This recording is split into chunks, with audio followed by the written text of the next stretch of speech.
Good evening, everyone, and welcome to the Data Conclave. Thank you so much for deciding to spend your Tuesday evening with us. We're going to try our best to make sure that it's well worth your time. The idea of a data conclave has been brewing in our minds at Sambodhi now for quite a while. Having worked with evidence for almost close to 2 decades now, we've observed firsthand how data and technology are rapidly taking over how we think as well as act in our development landscape.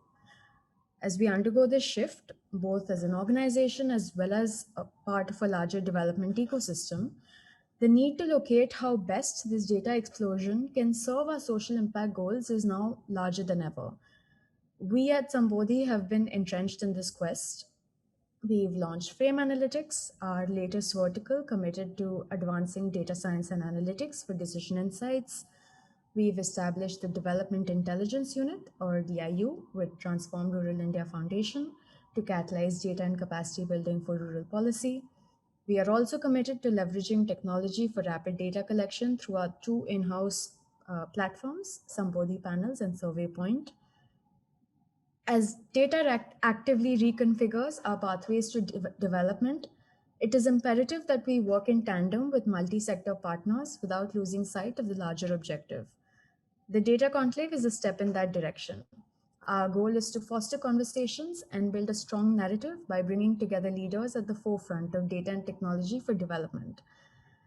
With that, I'd like to invite Swapnil Shekhar, co-founder and director at Sambodhi, to share a few words to set the context for our discussions. Thank you, everyone, for coming in. It's with great pleasure that I welcome you all to this data conclave. As Kamila suggested, we've been thinking about this for the last year or so, and COVID, in fact, the pandemic, in fact,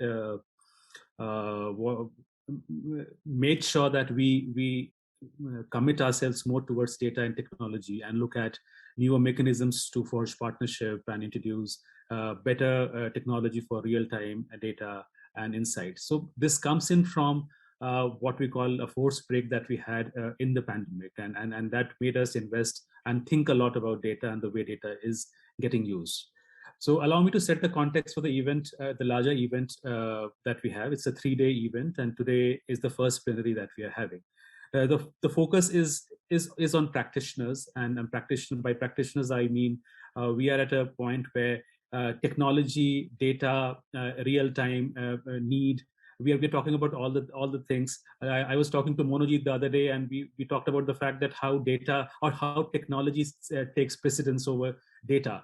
And somehow, because I am a data person, this makes me uncomfortable. How can technology function if the data that feeds into technology isn't good? So starting from there, what we have witnessed personally for me as a evaluator or researcher in the last 15 years or so, we've seen that data, the way it is used and it is valued, it has taken a sort of intergenerational shift. The way we look at data, the way we want to use data. Most of us in the room have experienced it from very close quarters, and I've witnessed the role of the state and non-state actors in the shift. Somehow we usually take state's role to be for granted, that state is to do XYZ, and non-state actors, while non-state actors also in a way flourish the idea of silos, and we are no different from what state does. So at this juncture, when we see flourishing digital ecosystem, need for real-time inputs for policy and stronger dissemination practice for public, we think this is the right time to revisit, refine, or redefine our roles, both from a state lens and also from a non-state lens. So this, the genesis of this event comes from the larger idea of a data collaborative that we as partners in the ecosystem should think about, should make sure that we have a collaborative in terms of the way we use data, the way we make sure the data is less expensive, we make sure that data doesn't have an elite capture, so to say. It is democratized, and Priyank would also talk about it in the session, I'm sure. Historically, if you see, MOSPI has been the custodian of administrative statistics in the country. If you look at the 2024 vision document of MOSPI, there are two things that come out very clearly. So MOSPI has been responding to to at least, I may not call it transformation, but if you look at global data practices, it has been aligning to it. So if you look at it closely, you would see that there has been policy tweaks. There have been conversations around how legal and governance arrangement which have historically shaped statistical system needs to be revamped. And I'm sure AVNI would have some views around it. It is also talking about how do we modernize the operations of statistic offices and adjust the type of outputs that we generate through these offices. So you would see that there is a narrative within the government system to work towards modernizing a statistical system in the country, and complementing to it what Mighty is doing is quite substantive. So you would see the intent. I'm sure in the time to come, you would also see fructification of that intent. So NDAP is a definite example of how data is moving to a new direction altogether. So in all this, we we have, and I'm sure all the practitioners in the room would have experienced how data silos affect our work. So data do not talk to each other, and in most of the studies that we are doing currently, this is a huge challenge that we are facing. Although I'm sure that the way the narrative is moving, in some time we would have better data mechanisms for sharing as well. So we also see that we are yet to tap full potential of this exponentially expanding data reserve that we are not now confronted with. Inadequate and disjointed data architectures, data capacities, and institutional governance structures, as well as a weak data culture, all hinder the application of data in improved lives. Personally, in Sambodhi, we have invested a lot on data capacities. We may say data culture as a construct is very slow moving, but data capacities at the last mile is something that we are quite invested in. So that ways, we definitely see that we do everything around digitization. We do things around improving data quality, but data culture and capacities at the last mile is something that we need to invest more energies in. So data conclave is somehow located in this overall complexity. So you have, on one side, you have data challenges around culture, capacities. On the other side, you have conversations around technology. On the other side, on the third side, you would see how different actors come in and how different actors pose different kind of challenges. For 5-7 years down back, we weren't looking at machine learning or an AI partner when it comes to data for development. But now, if you look at the ecosystem, they are one of the most important players that we see. So similarly, uh, we as the data ecosystem players, we also used to think that there are only one or two mechanisms to unpack consumer mindset, or say what I call it last mile data collection. Our own propensities were more towards getting supply side data than demand side data. So one of the aspects that we see that how technology advancement has helped us implement new approaches for unpacking consumer mindsets. That's the second plenary that we have, that is tomorrow. The third plenary, which is the day after tomorrow, is about something that the global south, I may generalize it, but we are especially poor when it comes to storytelling. So if you have data, and how do you tell stories from data? And personally, that is something that a weak point for me, and for me that session would be the most interesting and most enriching. But these 3 days, we have chosen three different topics. The first day, that is today, and we have a fantastic panel today, and we are talking about how these ecosystem actors, different actors, could could move towards a better data governance regime, could talk about new approaches and how technological advancement has enriched the data ecosystem, and what are the new learning questions going forward, and what we in this group can learn from their cumulative experiences. So I leave it here with Akashi to take it forward. And I wish all of you a pleasant session ahead. Thank you. Thanks, Swapnil. This was very helpful in understanding the larger background and context behind today's session on unleashing new approaches to strengthen data ecosystems. I'd like to now introduce our speakers for today's session. The way I'll go about this is first introduce them and then request them to share a little bit more about their work and areas of interest. Um, First, we have Avni Kapoor, Director at the Accountability Initiative and Fellow at Center for Policy Research. Avni? Good evening, everyone. My name is Avni, and as I can see, most of my co-panelists have a direct data connect, either in their title or their organization, which I don't. So maybe a little bit about my journey and why I'm passionate about data ecosystems. I lead an initiative called Accountability Initiative, a different kind of AI, but where we strongly believe in the idea of responsive governance, a system where government programs and policies are aligned with citizen needs. And critical to this is, of course, generating and using good quality data. I remember when I first joined AI as a young RA, my boss had asked me to find out how much money actually reaches schools out of the total education budget. And being my first task, I was very eager to perform. And so I spent hours searching for this information, only sadly to have to report back to her that this information just doesn't exist. Luckily, she believed me, and that led us to a journey of trying to collect data that doesn't exist, simplify data that does, identify insights across databases, and get more and more people, both within the government but also citizens, to understand, use, and share data, leading in some ways to the beginnings of our data ecosystem journey. So I'm excited to join everyone today to discuss this more and learn from my co-panelists. And thank you, Sambodhi, for inviting me. Thanks so much, Avni. That was really inspiring. I think we at Sambodhi constantly battle with data just not existing. So thank you so much, and we're so glad you're here. Next, we have Gaurav Godwani, founder of Civic Data Lab. Gaurav, please go ahead. Thanks a lot, Camilla, for having me. And I'm a director co-founder at Civic Data Lab. We are a research lab focused to connect data, tech, design, and social science to strengthen access to public data. And we work really closely with state governments, national governments, civil society organizations, media, etc., to see how we can increase the uptake of this public data in policy making and governance.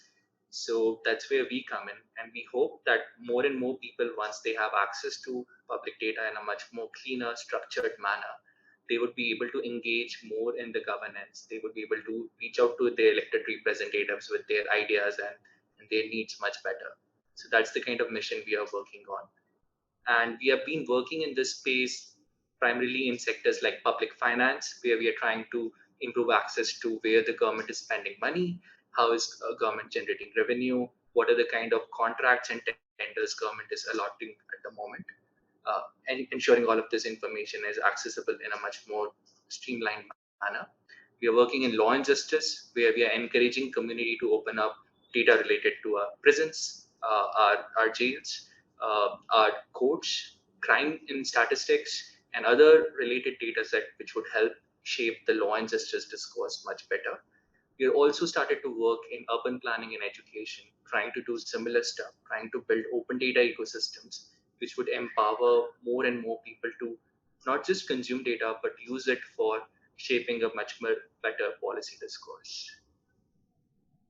I look forward to learning from our co-panelists today and from the audience as well. Thanks so much, Gaurav.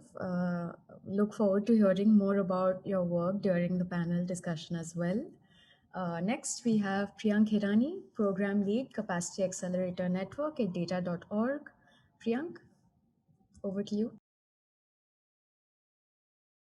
Thanks, Camilla. Very excited to be here. Hi, everyone. I work with Data.org. We are a convener, connector, catalyst. We serve as a platform, a neutral platform for partnerships at the global level to build the field of data science for social impact. The way we do this is sort of broadly under 3 pillars, which we classify them as cases, capacity, and commons. Cases is where we develop and disseminate compelling cases to show what great data-driven social impact work looks like. So we spotlight some of the good work happening in the sector, which is rare and few. Capacity, which I'll talk to all of you sort of in more detail in the later part of the session, is where we build data science capacity for emerging talent. The organizations who employ this talent and sort of the leaders who lead these organizations to be able to create that mindset shift both in the social impact space, but also in the government space as an extension of the social impact work. And commons, where we talk about sort of transforming the commons with open and accessible tools that advance sort of entire sectors, right? So something that Gaurav also alluded to, things like those, and referring to those here. And within the capacity work, where I am the program lead for the Capacity Accelerator Network, we have set ourselves on a mission to train 1 million purpose-driven data professionals by 2032.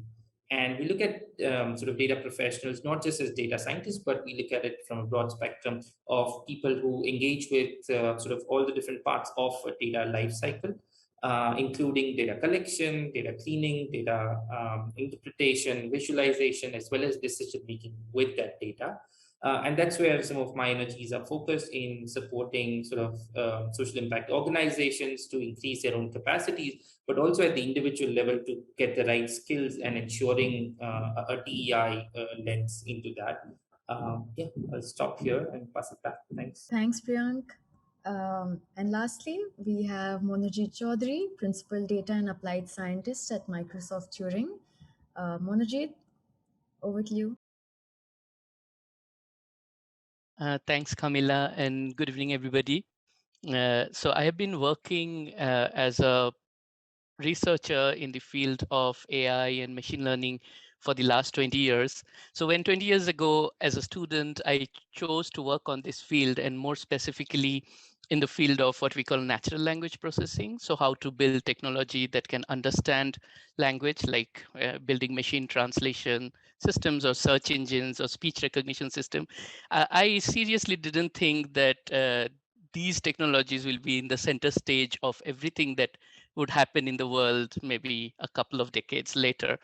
But what's interesting is, as you would have all heard this, right? Data is the new electricity, or data is the new oil. So this is very true to its core, because every technology we build requires large and large amount of data. And a lot of these fantastic news that you would hear about, like machines can translate better than humans and things like that, is only true on when you have a lot of data. So it might be only true for English, but if you look at the large number of Indian languages, we do not have the data ecosystem for these. We did not invest in the data ecosystem at the right time. So we are, of course, investing now, and it will take some more years to catch up. So that's when I started thinking about data and work. I mean, alongside developing technology, worked more closely with building data sets and data ecosystems, not only for languages, but also in other cases. For instance, recently, I was the technical advisor for the NDEP project, where my role was to advise on how AI and ML can help make the data more easily discoverable and analysis easy for people. So really excited to be here and learn from everybody. Thank you. Thanks so much, Monajit. I was actually just able to contextualize your background with the different translations when you were speaking about your work with languages, and it's really cool. Our session today is moderated by Akashi Kaul, Assistant Vice President at SAMBODHI. Akashi, I'm handing it over to you. Thanks so much for that, Kamala. I'm so glad that we, started off on that note of understanding and contextualizing where our speakers are coming from, their backgrounds, and how they sort of, entered into the space of data ecosystems. And I'm going to start a little bit with how I got in here. And quite like with everything else, I have a very dry sense of humor. So I'm going to inject a little bit of that into this. I got into data ecosystems, or trying to understand them better, because I was scared I would not have a job. Essentially, as somebody who was trained as a research methodologist and who was trained to do primary research, this idea of there existing data in the universe and sort of, this data lakes, they used to call it, in business, for example. And this idea was very scary to me. It was like, oh, if there's already all this data there, then what am I going to do? What am I going to design? How are we going to conduct evaluations or research? And as somebody particularly working even within research methodologies in participatory work, right? Understanding how participatory research happens or what participatory evaluation is, this concept of data ecosystems was a little bit more scary because of ownership issues, right? Like who's owning this data, who has access to this data, and how is this data then going to be utilized? I can't say that all my fears are are resolved. I think that I still have some level of questions around what is this new universe that we are entering, particularly the confluence of technology, right? And AI and ML, what does this mean for all of us who are doing this work? What does private and public data sets, right? Like how can we use both of them, or can we use private data sets? And my introduction to this, quite like with everything else that researchers do, was from a very sort of, business perspective, where business was talking about, the business world was talking about big data. How do we mine data? How do we use data to answer questions around consumers? And I was like, anything that is so driven by a profit motive, how are we going to use it in development? How can it be adapted to development? So I can't say I've answered any of these questions, but I do think that I'm a little bit further along in my journey towards understanding data ecosystems than I was, say, maybe 5 years ago. And I think SAMBODHI has been a wonderful place to sort of look at all of these things because of the various products that we have and are continually developing around creating a data ecosystem or harnessing existing data ecosystems, right?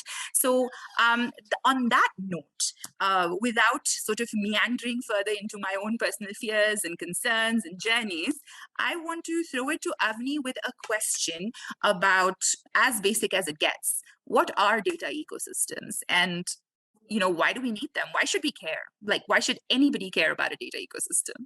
Thanks, AVNI. Thanks, Akashi. So like I said, I'm not a technical person, so I'm going to frame it very basically. And the way that we look at data ecosystems is, like I said, how they're linked to responsive governance and accountability. And again, since there are many definitions of accountability, I wanted to clarify that we don't view accountability at all as a fault-finding mission, but how do you ensure that you can harness the information and you have the right tools, the right information, the right processes to achieve what we set ourselves to achieve. So I'll start with your second question, because I think that's what leads into what a data ecosystem is or should look like, is why do we actually need it? I think in recent years, as everyone was saying, we've seen this explosion of information, exponential increases in the amount of published data as well.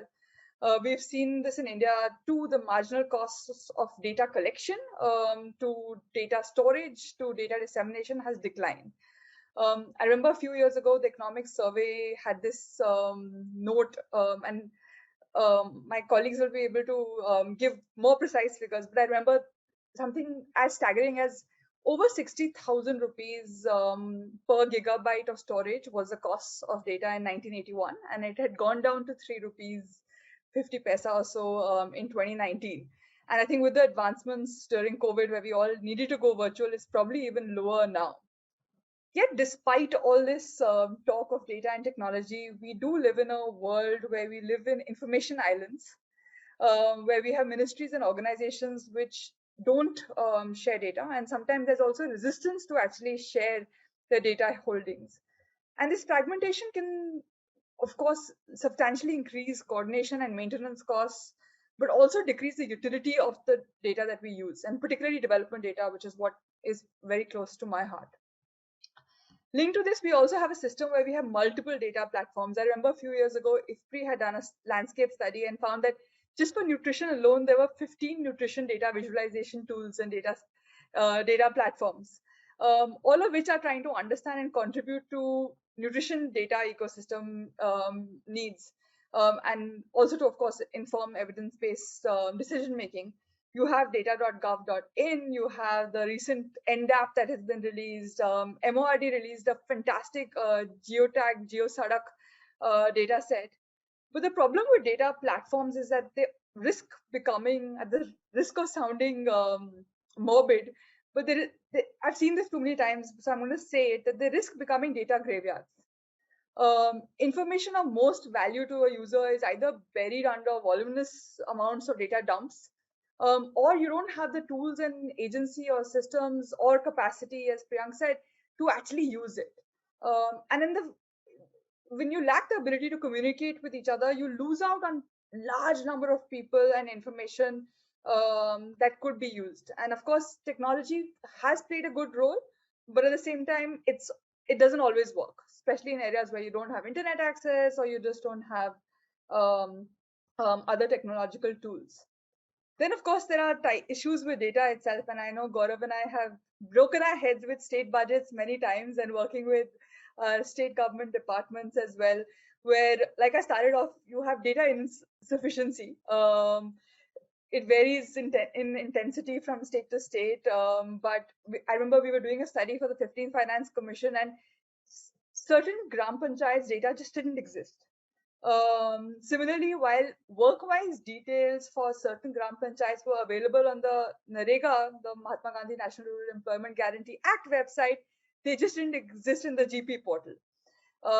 Expenditure data, again, we do a lot of work on looking at data systems and nutrition.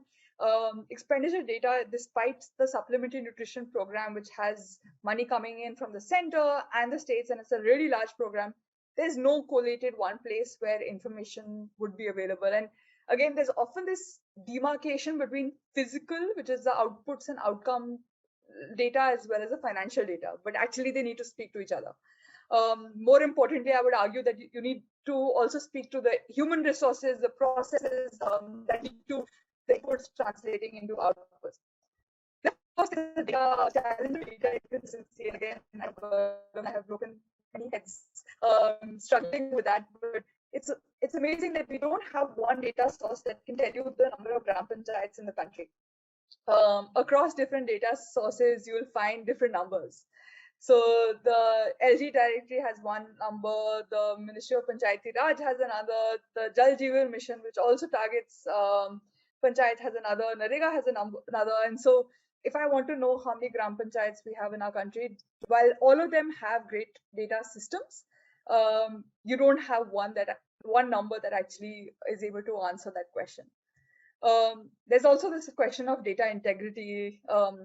Monajit, you spoke about. I remember the Prime Minister also said that data is this new gold and new oil. But I think the sad truth is that, like, all of us, and I can speak for ourselves also, we're also very bad at creating our own internal data management systems. But so we tend to hoard it, and we never really utilize its full potential. So there are so many instances where you have information not actually speaking to each other, and it doesn't automatically flow. Again, to give an example of a study we'd done of panchayats, we found that expenditure data for 1 year for Mulbagal Taluk in Kolar district in Karnataka was only available for one Gram Panchayat. But a different database, which was the Panchtantra database for Karnataka, gave real-time Gram Panchayat data.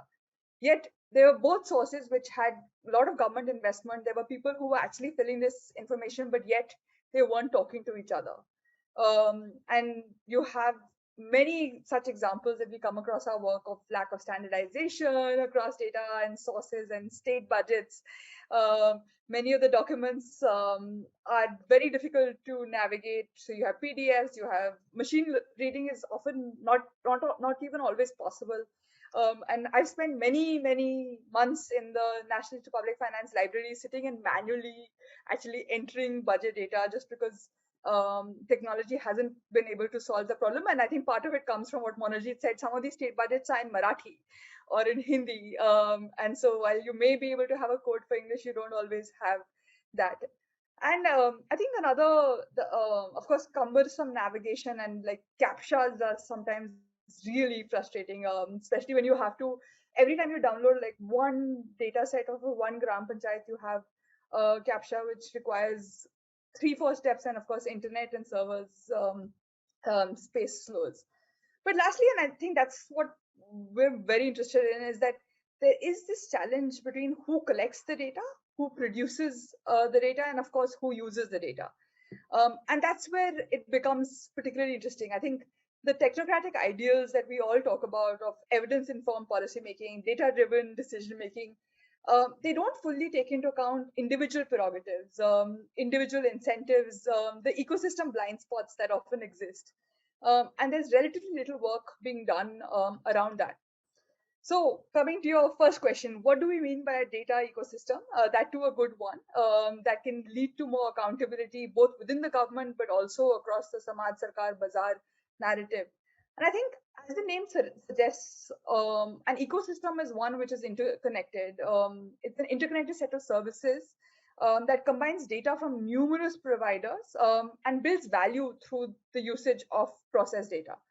In other words, if you're able to utilize the information that's embedded in many, many distinct data sets, it would actually enable government to enhance ease of living for citizens, actually truly do evidence-based policy making, improves targeting of schemes, and that's where the accountability and governance question comes.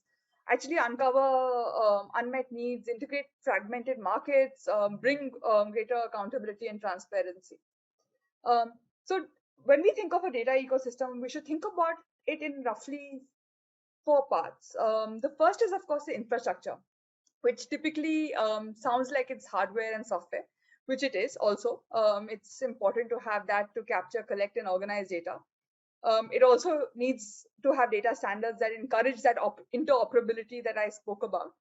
But one thing that I would add to that when we say infrastructure is that one also has to think about the people.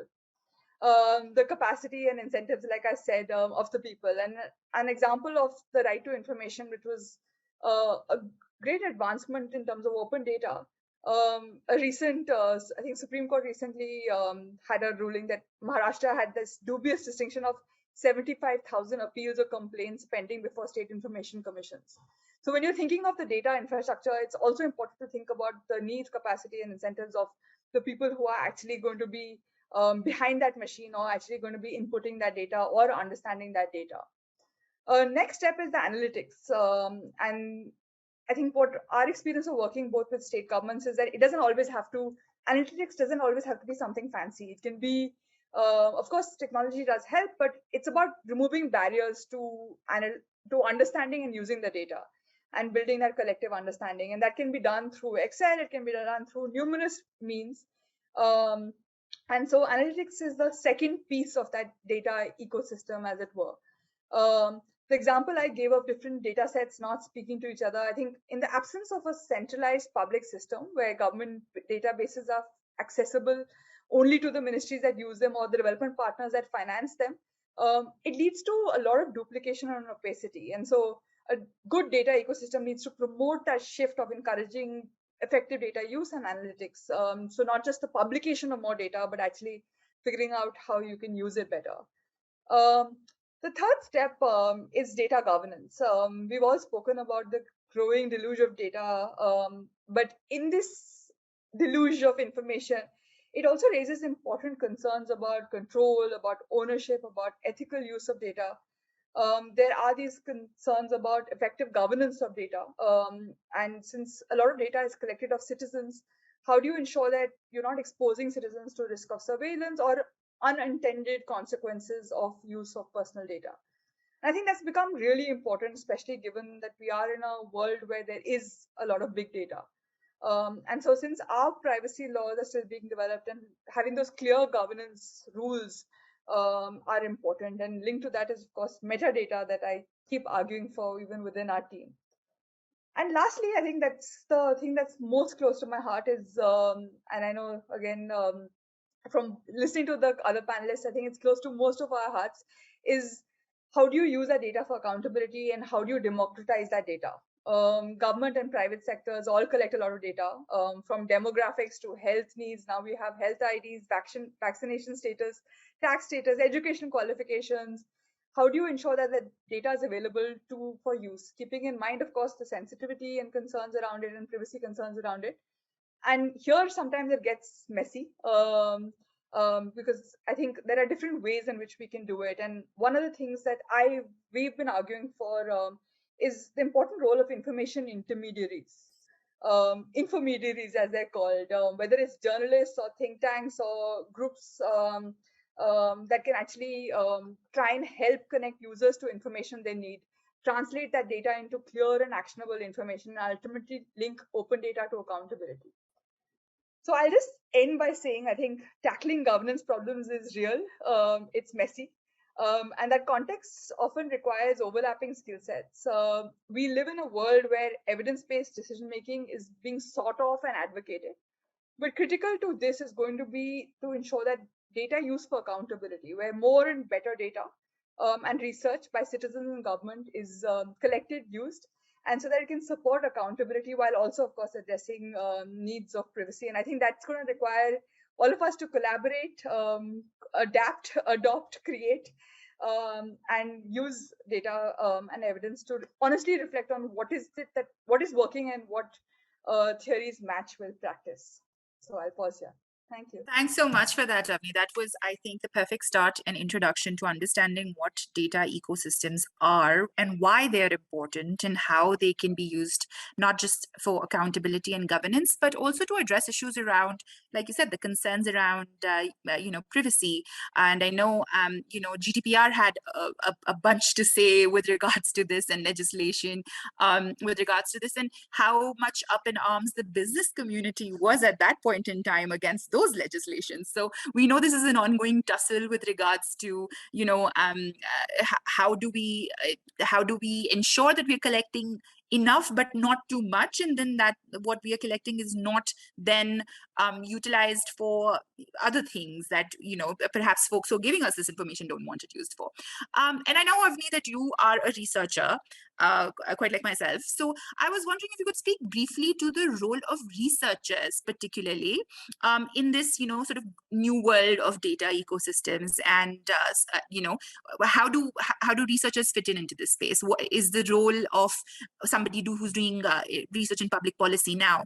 Does that look different? I think so as researchers, as you said, you're a qualitative researcher, where often data and qualitative research for the longest time was thought of as not going together. I think the role that researchers can play is we actually understand that context a lot more, because we have to spend that time of actually understanding systems. I have spent so much time looking at state budgets and understanding public finance systems and working with governments just to understand what is the processes by which policies actually get translated on the ground.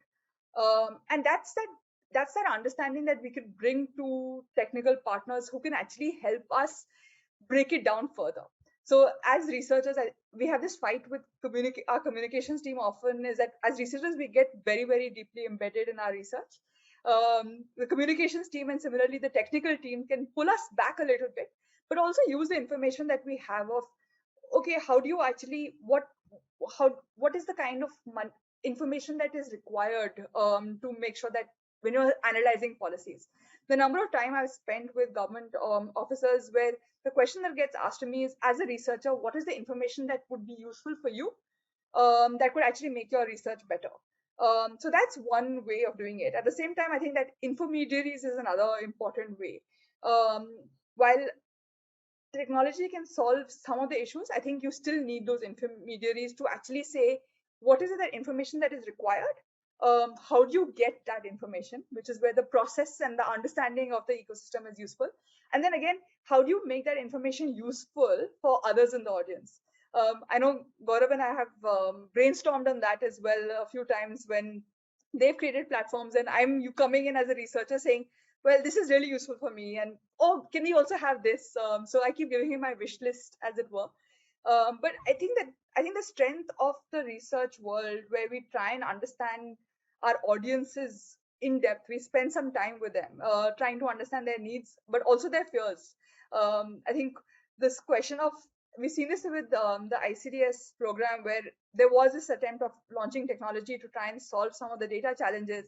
But if you spend enough time with frontline workers, you will also understand why that may not work, what could work better. And I think that's where research and the techies, as it were, need to work together. And I think that's what's happened now a lot more than it did earlier. So the researchers have to get out of their comfort zone and say, we need to understand technology better. And similarly, I think the folks that are on the tech side have to spend the time to understand the research that goes behind any platform that's created or any software or app or infrastructure. That's wonderful. Thanks so much for that, Avni. As a researcher who spent 5 minutes trying to navigate Zoom before this call, I don't know where I fit into this landscape anymore. But jokes aside, our next speaker today is Gaurav. And this is a perfect segue into what Gaurav is going to be speaking about, which is the use of data ecosystems in public policy reforms. First and foremost, how is this, how is this working out? What is happening in that space? How are data ecosystems being thought about or used in the space of public policy reforms? So I have a bunch of questions for Gaurav, but we're going to start off with that, Gaurav, and lead into the next bits, if that's okay. Thanks, Akashi.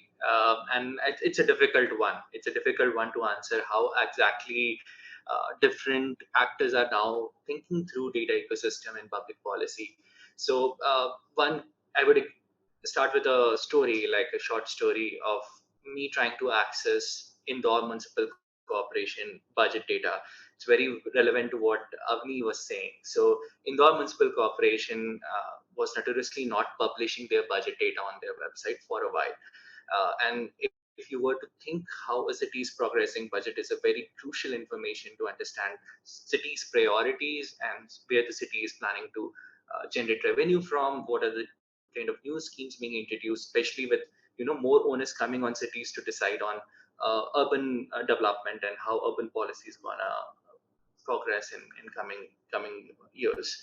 But the challenge we fought is as soon as I tried to reach to the municipal corporation office, it's difficult to navigate who is exactly responsible to manage and publish that data. Even after you are successfully able to identify that person, then to convince that person that can you share that data in public domain? Can you upload that data which you used to do before on your website again, so that we can access and analyze the priorities of the city?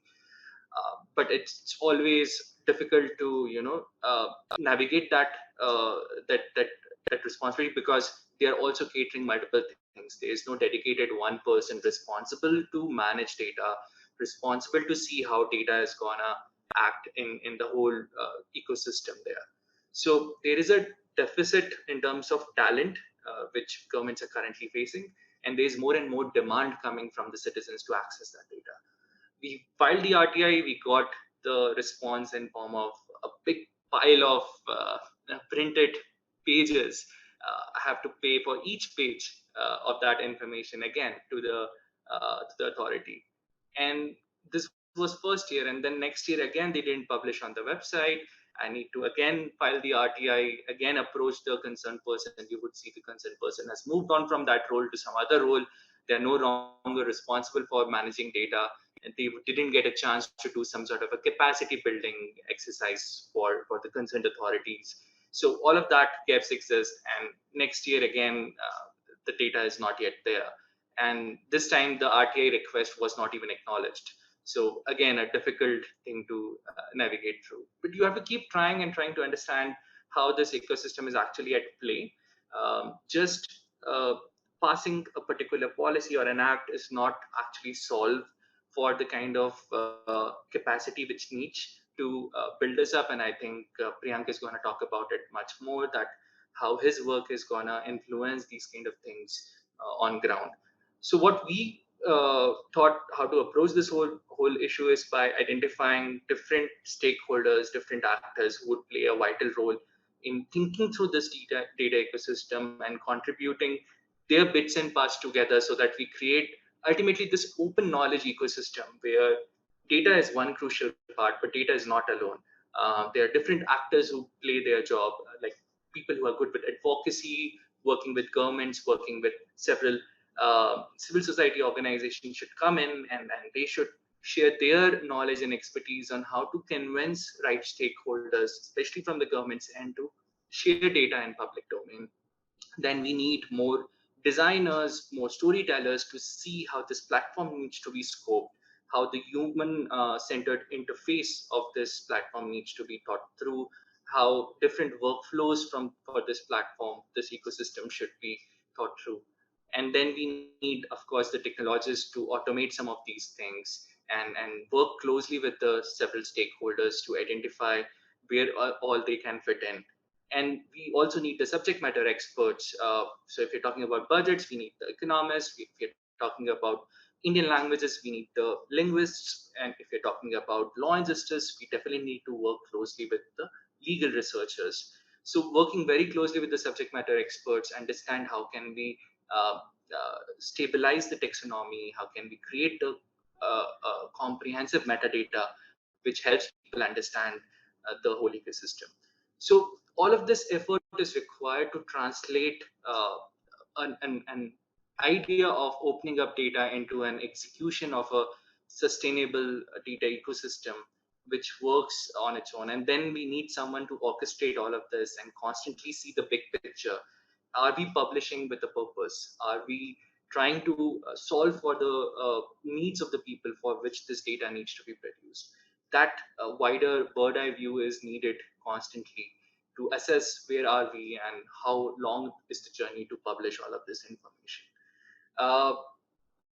We have seen examples of already government portals which collate all of this information. As Avni was mentioning, sometimes we see scanned images, we see PDFs, we see different forms of information coming in. Sometimes it gets timely updated, sometimes it's not. Sometimes we ourselves who are working on that data for a while are not able to comprehend that data which has been produced. So those are the kind of challenges which exist. But I think together we can solve for it. Together, if multiple stakeholders come and contribute their skills, their strengths, then we are able to see the big picture. And I think one more, apart from the storage, apart from internet, these two have really progressed the way we are imagining data ecosystem. The internet speed, the access to internet has definitely contributed how much data is now being digitized and updated from the remotest part of India. And also the storage has gone cheaper. So more and more data is now available and archived on some of these platforms. But apart from that, I think the biggest innovation which has also come in is how we are looking at data. I think the value of data in general in different stakeholder groups, there is a much more interest on seeing this. It's not just something which is being used for accountability and transparency purposes, but it has a value of increasing the potential of our GDP growth. We see new opportunities coming from this data, and investing on better data practices can help us reach to those opportunities much faster. So there is a need for that cultural change, which has been identified by most of the stakeholders. And I think we need to work together to meet those needs now. And I think several platforms, several initiatives, several government departments, and even private players have started to acknowledge that they need to work together and solve for these and complement each other's strength.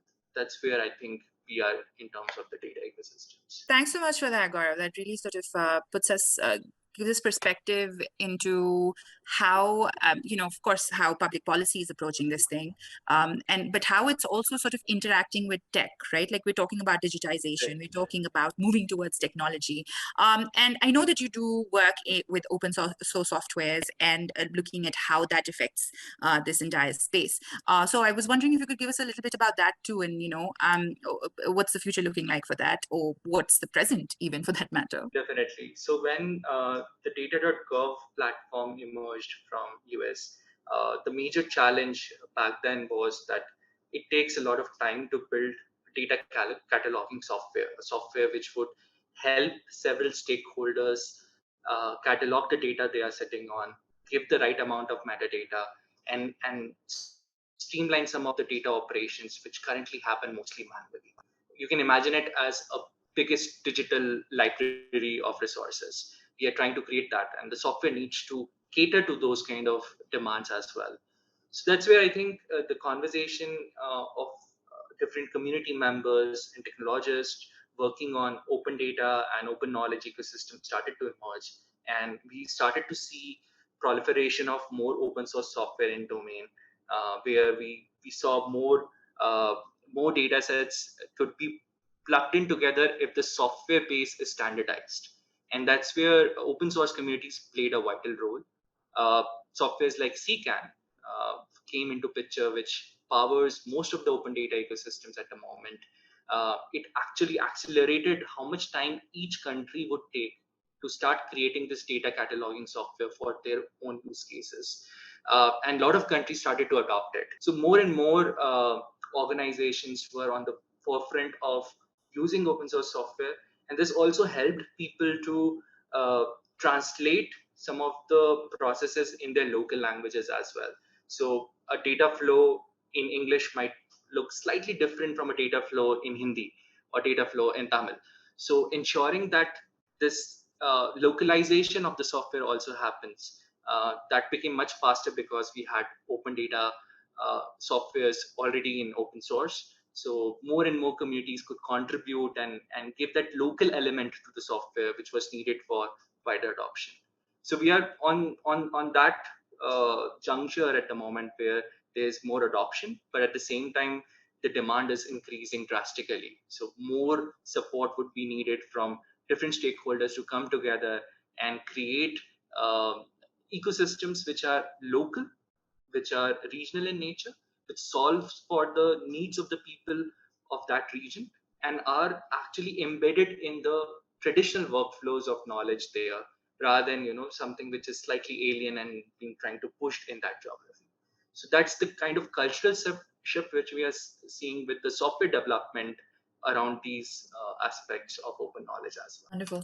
Sounds like the push and pull that we consistently see with data, even before we were talking about digitizing, right? Like the push and pull of democratization, right? Like the idea that who's creating the data, who's using it, where it's coming from, and who owns it, right? Like, and that's existed ever since we've been doing this work. So it's just moved to a new platform now, and we are finding newer solutions to it with tech, of course. And that sort of takes me into the next space of our conversation, and who better to talk about tech than Monajit, right?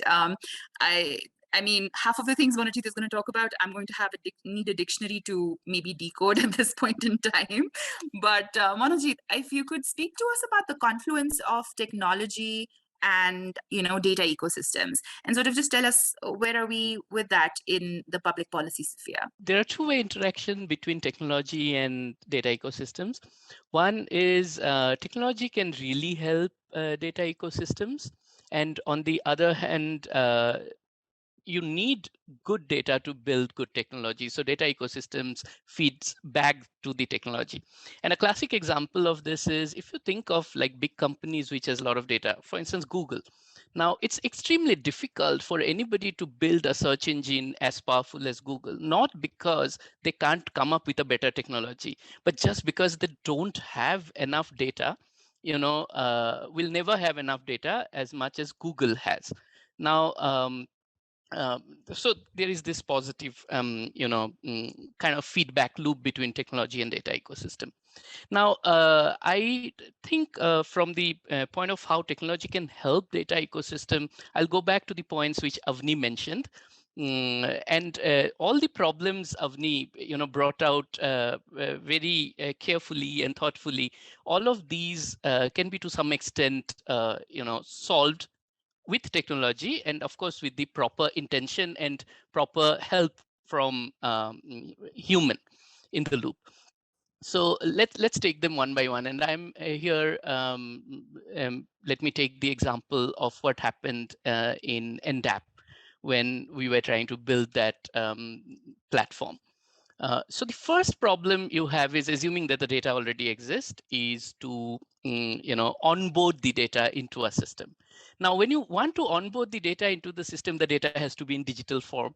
So if your data is, let's say, not in digital form, somewhere in some document there written in Marathi, so the only way you have to digitize it is either manually, which takes a long time and effort, or you could use technologies like automatic character recognition, provided you have those kind of technology for Marathi. Now, once you have digitized the data, and fortunately for NITI, most of the data they were working with were already digitized and shared by various departments of the government. But then they didn't talk to each other. So for instance, everybody had a different format for their data sets. Everybody had even different definitions of what village is, what like your Gram Panchayat account actually reminded me of that. We had a terrible time just to align those data sets, because each ministry has their way of defining what is a geographical unit in which data should be collected. Should it be a village, then what is a village? Should it be a state? And sometimes you don't have very granular data, and you had to put them all together at the same format, same level of granularity as much as possible. At the same time, you can't invent your data, so you have to rely on whatever is there. You have to clean. A lot of these data sets were very noisy, and you have to sometimes you have the same data point from two different ministries and they don't match. So what do you do in such cases and things like that, right?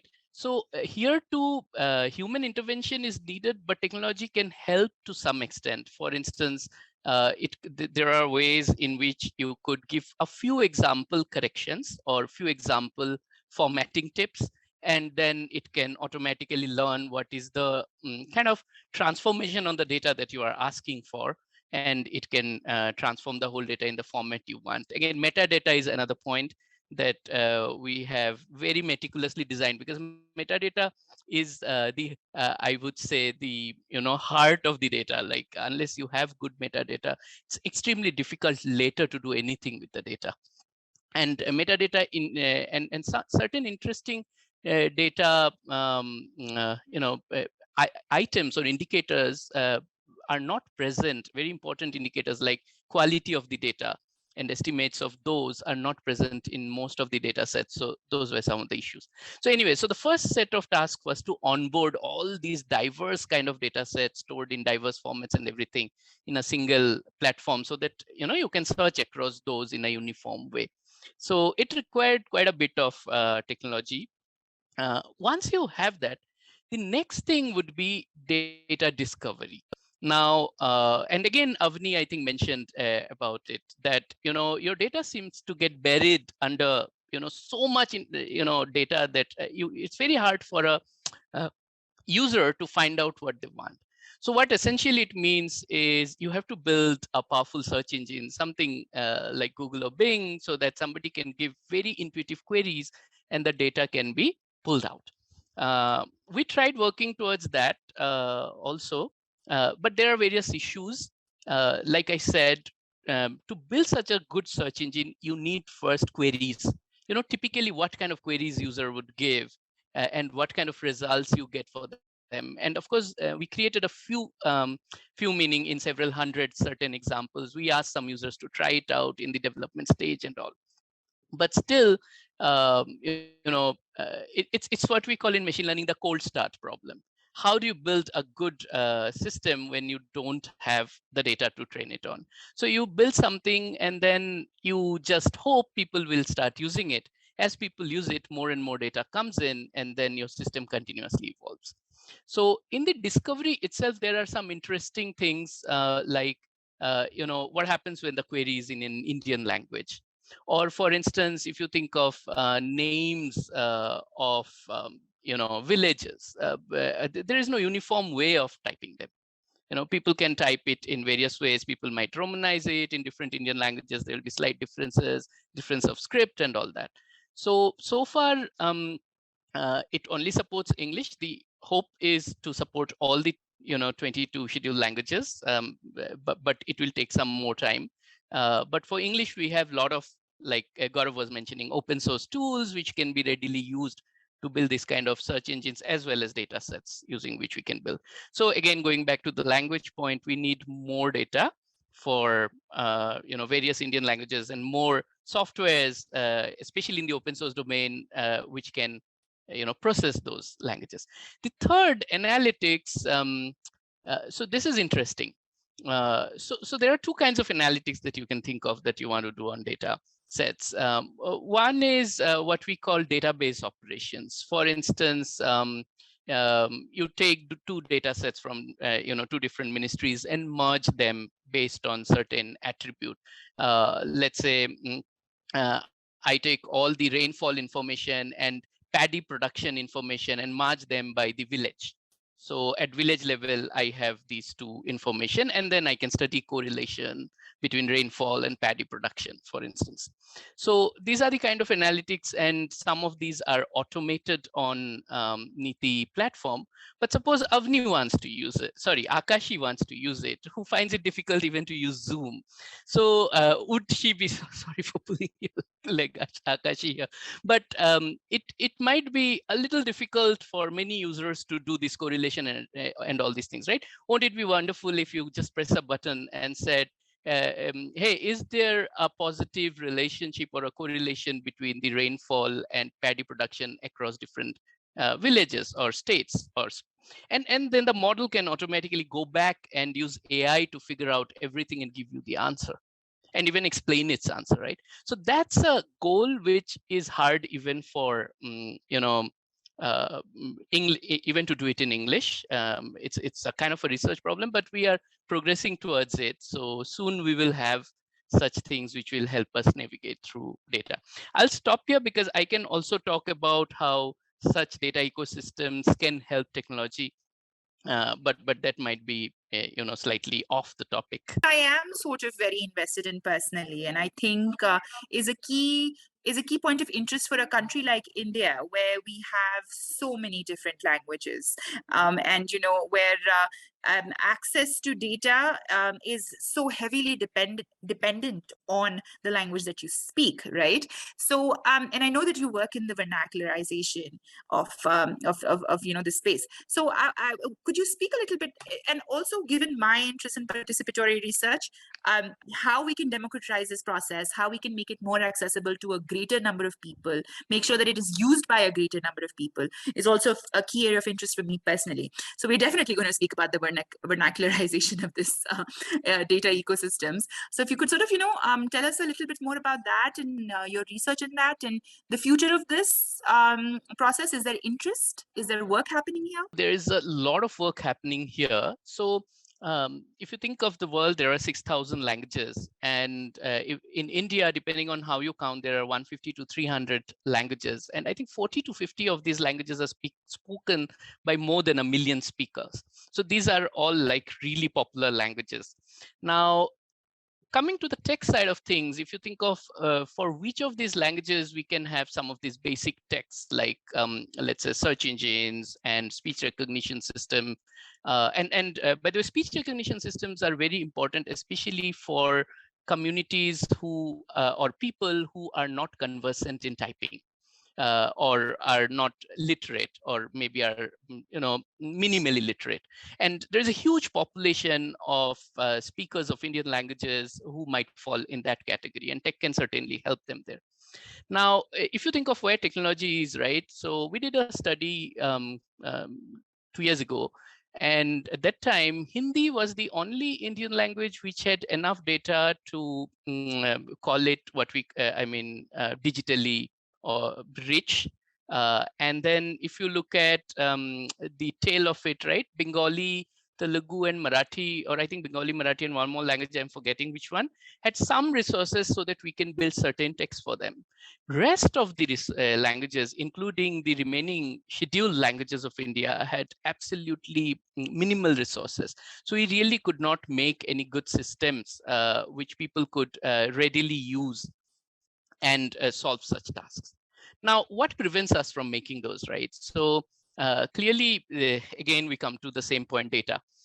So these modern machine learning techs are trained on large data sets. And when I say large, they are really large. To give you some idea, if you want to build a translation system, reasonably good translation system between two languages, let's say Hindi and English, then you will need at least 1 million Hindi sentences and their translations in English. So if you give this kind of data, you can train a reasonably good model. Now, this kind of data, as I said, doesn't exist in most Indian languages, and therefore, you have to create. Even like if you think of Wikipedia is a very common source of data using which these kind of models are trained, but Wikipedia has very little Indian language content so that we can meaningfully train useful and large models. So there is a lot of effort going on. Like most of these efforts are, I mean, I'm not talking of the corporate efforts like Google, Microsoft. All of us are developing technology in various Indian languages, but even government is invested. And at least for the 22 scheduled languages, there is a lot of investment. There is a project called NLTM and trying to build tech for these languages.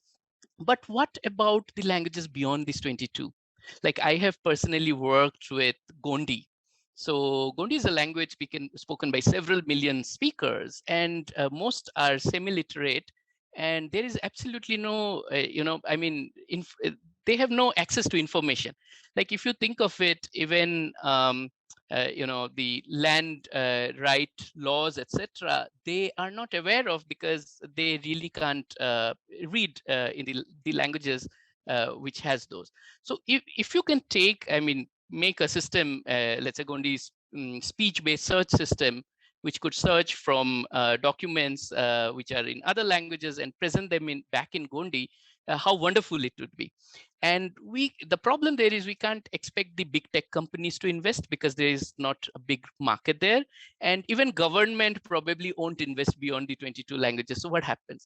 So that's where we talk about community-driven initiative and participatory design, like what the community needs and all that. So there's a huge amount of research as well as conversation going on in participatory creation, participatory design and creation of language tech by the community for the community. Thanks so much for that, Monajit. No, that's really helpful. And when I was doing research in language policy, I came across the notion of communities using technology to preserve their own languages, particularly in heritage languages and languages that were dying out, and they would sort of come together. It was a community-driven initiative, and I don't see why that cannot happen for data in different vernacular languages, and that would perhaps be a very fascinating thing to watch as we go ahead. At this point, I do want to make an announcement that please post all your questions, the audience, whatever questions that you may have in the chat over here, and we will be taking them at the end of the session. So we, all of this talk about digitization, technology, collaboration, community-driven initiatives, the supply and demand for data sort of brings us naturally into the space for capacity building. Do we have the sort of capacities required to harness all of this data that is available, in these data ecosystems? What sort of capacities are required, and how do we develop those capacities? And for that, we have Priyank here today. So Priyank, what is it all about capacities that we need to know about today?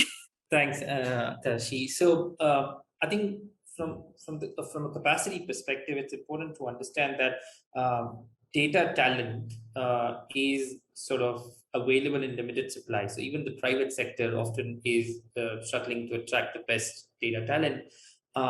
Given that the social impact space and the public sector space are both sort of not going to be able to match the expectations set in the private sector in terms of salaries, resources, the kinds of problems that one gets to work with, etc. It's going to be an even bigger challenge for attracting data talent to the social impact space. There is obviously a need to create more data talent. So when we talk of capacity, we think of both the demand and the supply side of the issue. So according to some of the estimates that we have been looking at, and this is going to be part of a report that we're launching on June 15th with the Patrick J. McKern Foundation and Dalberg in understanding sort of the landscape for data talent for social impact globally. Our understanding is that there is at least a need for 3.5 million data professionals that are focused on social impact work, as well as the public sector work in developing contexts over the next 10 years. And it's interesting to look at that a lot of this demand is latent demand. So we still need to sort of incentivize the social impact sector to start becoming data driven, right? I think Gaurav mentioned that the need for cultural change within organizations is crucial, and that's true for data capacities also. So that's one point to keep in mind. But broadly speaking, sort of as I said, we look at issues on the supply as well as the demand side. And we think about capacities at three levels. Sort of one is individual capacity. So how do we train the right kind of people going forward, right? So we do not want the data space to be sort of a monotone space. We need to include and ensure sort of the IDEA lens, right? So inclusivity, diversity, equity, and access within the kind of data talent that we create in the next few years. And this is going to matter because as Monajit will tell us, sort of the issue of bias within models is first tackled at the issue of bias within data. And the issue of bias within data is really about sort of who is handling the data, right? So people collecting the data, people engaging with the data at any stage of the data lifecycle that I spoke of, will have to be aware of the biases that they have internalized, and then be able to sort of address some of those as they work with that data. So that's going to be crucial for having the IDEA lens as we train the next generation of people in terms of the data capabilities.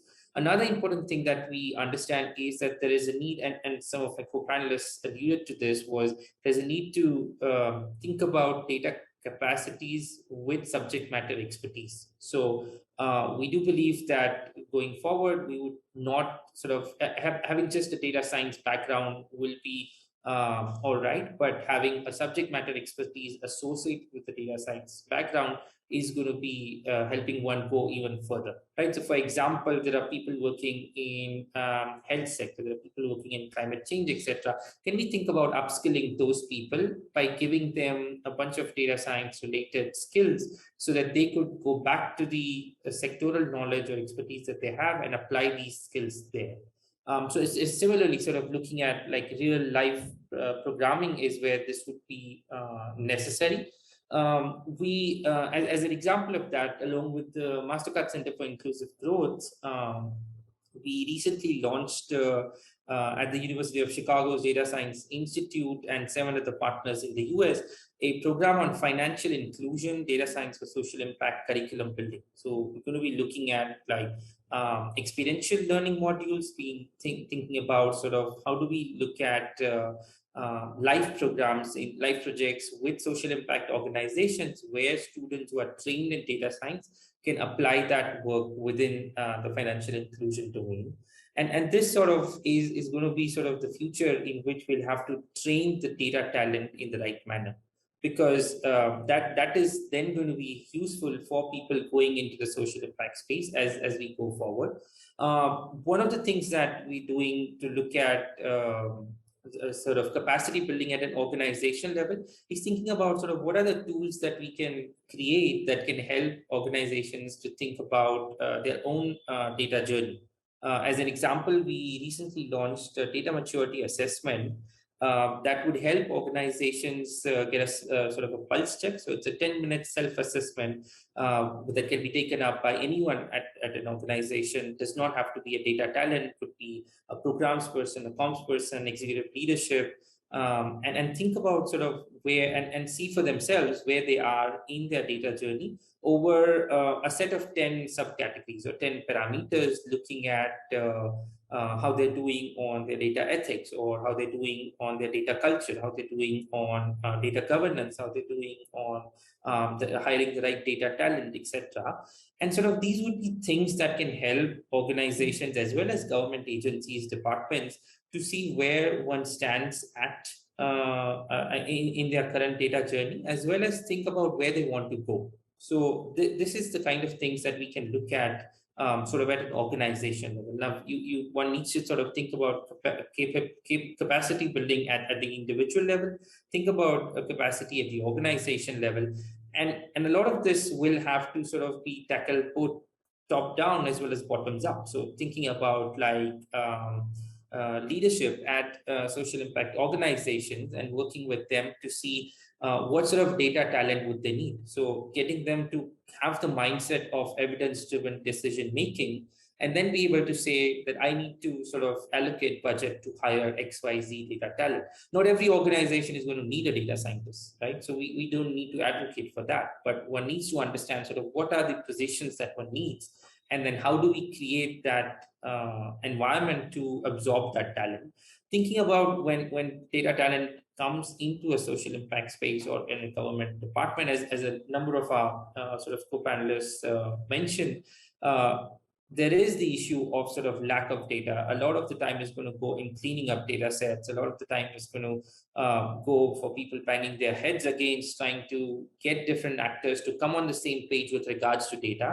And these problems are not going away anywhere, but sort of setting those expectations as we build the capabilities of the sector are important as we absorb talent into these organizations and government departments. And at a broad level, sort of thinking about capacities at a sectoral level, so thinking about what are the trends that we see in terms of data talent, in terms of the data journey of organizations, and where things are moving is going to be important, is what we feel. As I said earlier, sort of we look at this thing in around 4 pathways. So when we talk about sort of creating the right kind of talent and ensuring that talent is reaching to the right kind of organizations, we think of this as sort of new talent. So people who are sort of graduating from universities, etc. We think of this as talent that can be sort of upskilled or reskilled within social impact organizations. We think about sort of people who are already in the private sector who would be willing to engage with the social impact space on the data science issues. And then we think about sort of the leadership. And when I say leadership, I don't mean sort of the CEO or CXO. It is also about thinking of board members, or thinking of sort of building the next layer of leadership within the organization. So thinking of, again, like a set of people that are related to the decision making of any organization, for them to be having the mindset shift, right? And that's where we are sort of thinking about the data professional idea, where, as Avni mentioned, it's important to be looking at data collectors, data producers, data users, and people who make decisions using that data, right? So really looking at the data lifecycle as a whole, and where the interventions need to be within that lifecycle. Thanks, Priyank. So it does sound like a lot like what we do when we do a needs analysis, right? Like, what do we need, and how do we get to what we need, and where is that, where's the future with how do we utilize what we already have also? So all of that strategic thinking with regards to understanding our own capacities and then building for them. So my second question to you, Priyank, is mostly around community ownership of data, right? Like who owns this data? And when we talk about, when we talk about data ecosystems, this consistent fear and constant fear that we have of people having access to data that, perhaps that doesn't belong to them, that belongs to somebody else. How do we navigate that tension, and how do we navigate that space? Thanks for asking that, Akash. And that's an important issue to think about.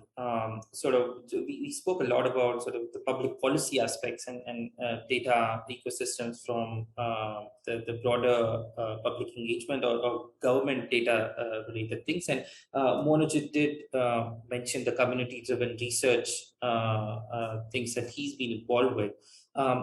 But I do think that thinking about community data ecosystems is important, because whose data is it, right? So who owns the data? Are we really getting into the data colonialism mindset with regards to some of the ways in which data is collected or data is used, and who has power over that data? So thinking about some of these things, we actually did some work with a bunch of community-based organizations in the US, and we recently launched a report on RECODE, which is Rising Equitable Community Data Ecosystems. Although the report is based on the learnings from US-based organizations, I think the recommendations that came out from that hold true across borders and cultures, and would definitely be useful for us in India. So happy to drop a link in the chat later. But really, this was about sort of understanding how to undo antiquated and dangerous data systems and build in their place an ecosystem that provides all communities power over where, when, how their data is used, right? So thinking about data stewardship as a core to both individual and community outcomes from that data. And this report sort of was created with voices from the community stakeholders. The findings are sort of looking at the current state of data ecosystems for communities. And I'm happy to quickly sort of mention the 5 recommendations that came out from that report. And it's really around, and a lot of this is intuitive, right? So it's really around start with building the trust with the community. So don't go in with the expectation that the outsider knows better. See what decision making is needed within the community, how they would like to they would like their data to be used. And this is obviously a sustained process. It's a long-standing effort. It's not something that's going to happen on the first day. Think about co-creating, right, related to this, and do not dictate. Design with intentions. The third thing around sort of collective action and data-driven decision-making would require shared goals, design, implementation, and accountability. Build capacity, which of course is going to be needed within. So do not sort of have capacities come in from external forces, but maybe build local capacities. And this is also something that we're trying to do with our other work as we set up the hubs in different parts of the world.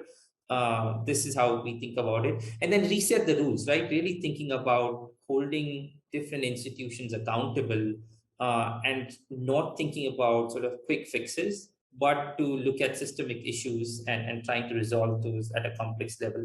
DASRA, for example, has the Data for Good Exchange program.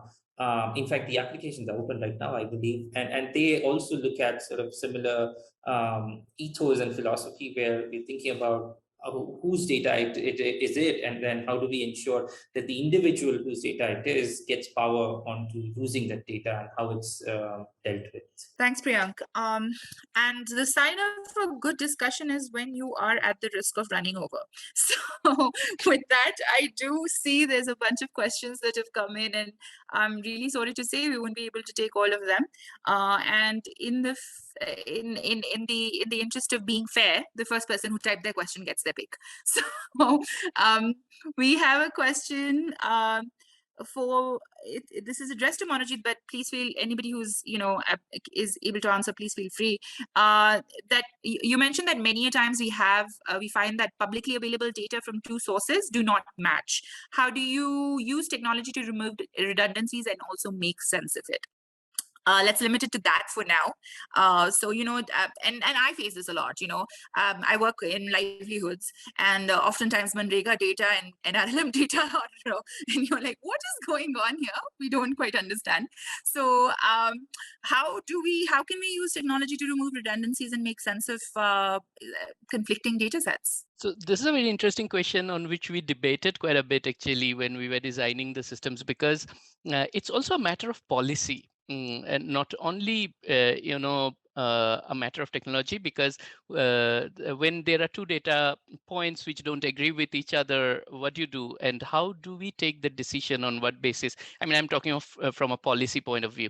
So what we eventually ended up deciding is, when the data is similar, but it's just redundant, you can automatically identify and remove them. The only trick that goes there is, how do you measure similarity, which also includes approximate similarity, like names of the indicators which mean the same but may not be spelled exactly the same way or stated exactly the same way. So those are some of the places where let's say semantic similarity or spelling similarities came in place. Is let people who are using it do their own cleaning as well, and once they do it, they can contribute the data back to the system. Then we won't call it the ministry data, because ministry has, the data, this particular data has been produced by person X, and they own the responsibility for it being correct or whatever. So that's I mean, of course, this is not implemented in the current version, but that's a solution we are thinking about. The other thing I will generally say is it's better to think of tech plus human as a system rather than tech only as the system. So think of how tech can, and here what Gaurav had said earlier, right? How you design the processes where tech and human both are involved, and such things become more easy for the human to accomplish. So that's what I think going forward we should look at. And even during the NDAP project, that was what we tried to maintain, that tech should help and enable human to do certain things quickly rather than taking its own decisions. I can see people typing questions, and I see Priyank has answered one of them in the chat. So please do, go through the report, Abhishek, and I'm sure that the speakers will share their websites or resources that they've found helpful in the chat for folks to find answers for their questions too. With that, I would like to conclude today's discussion, and it's been quite an enlightening one, in spite of my jokes about being technologically inadept. I did manage to do this without a lot of hiccups, but we took a lot of great takeaways from this conversation, starting from understanding what data ecosystems are and what are the challenges that we're facing. The idea of data graveyards already emerging, right? Like this notion that we're still scratching the surface of understanding what a data ecosystem is and what are these linkages, and we're already faced with this idea of data graveyards or spaces where we can't find the data that we need. So sort of building those bridges between what is needed and what exists, and we're still sort of navigating that space. We did speak about open source software and how that contributes to democratizing data, right? And this is something that researchers have grappled with for so long, this idea of how do we make data for everybody, and that everybody can use, that everybody can make sense of. And then we spoke about vernacularization, which is a subject that's very close to my own personal heart, because we just assume that English is a language that we should do data in, and yet when we speak about data democratization, making sure that it's available in all the possible languages that we can make it available in is so key, right? And then we finally moved on to capacities and understanding how we're going to build capacities for this brave new world where people like me can't use Zoom. So it's definitely steps in that direction. But I think the greatest takeaway for me today was this concept of data ownership, right? How do we ensure that communities retain control and are able to access and utilize the data that is eventually taken from them is meant for them. So with that, some sort of things to think about until we can reconvene, maybe with some more answers or more questions. I would like to pass it on to Kamila for the final closing. Thank you everybody for staying with us all this while. Thanks, Akashi. This has been a really fantastic last hour and a half, and I'm personally leaving with a lot of food for thought, and I'm sure I can say that for the rest of us as well. I'd like to first thank our amazing panel of speakers, AVNI, Gaurav, Priyank, Monajit. A big thank you for agreeing to join us today, and this has been absolutely enlightening, and I'm really delighted that you took out the time and made this happen for us. Akashi, thank you so much for doing such an amazing job as our moderator. I don't think Swapna left you with much of a choice, but I'm so glad that you you agreed and you did such a great job. Thank you so much. I'd like to thank our amazing communications and planning team, Anubrata, Ankita, Rashi, Yashika, Tarun. Thank you so much. Your tireless work has made Data Conclave a reality, finally. And I mean, not to forget, I'd like to thank our audience for taking time to attend, asking such fantastic questions, and helping move this conversation forward. Thank you once again, and we look forward to taking this conversation forward through your engagement on our social media. We look forward to connecting with you there. Thank you so much. Thank you so much for attending.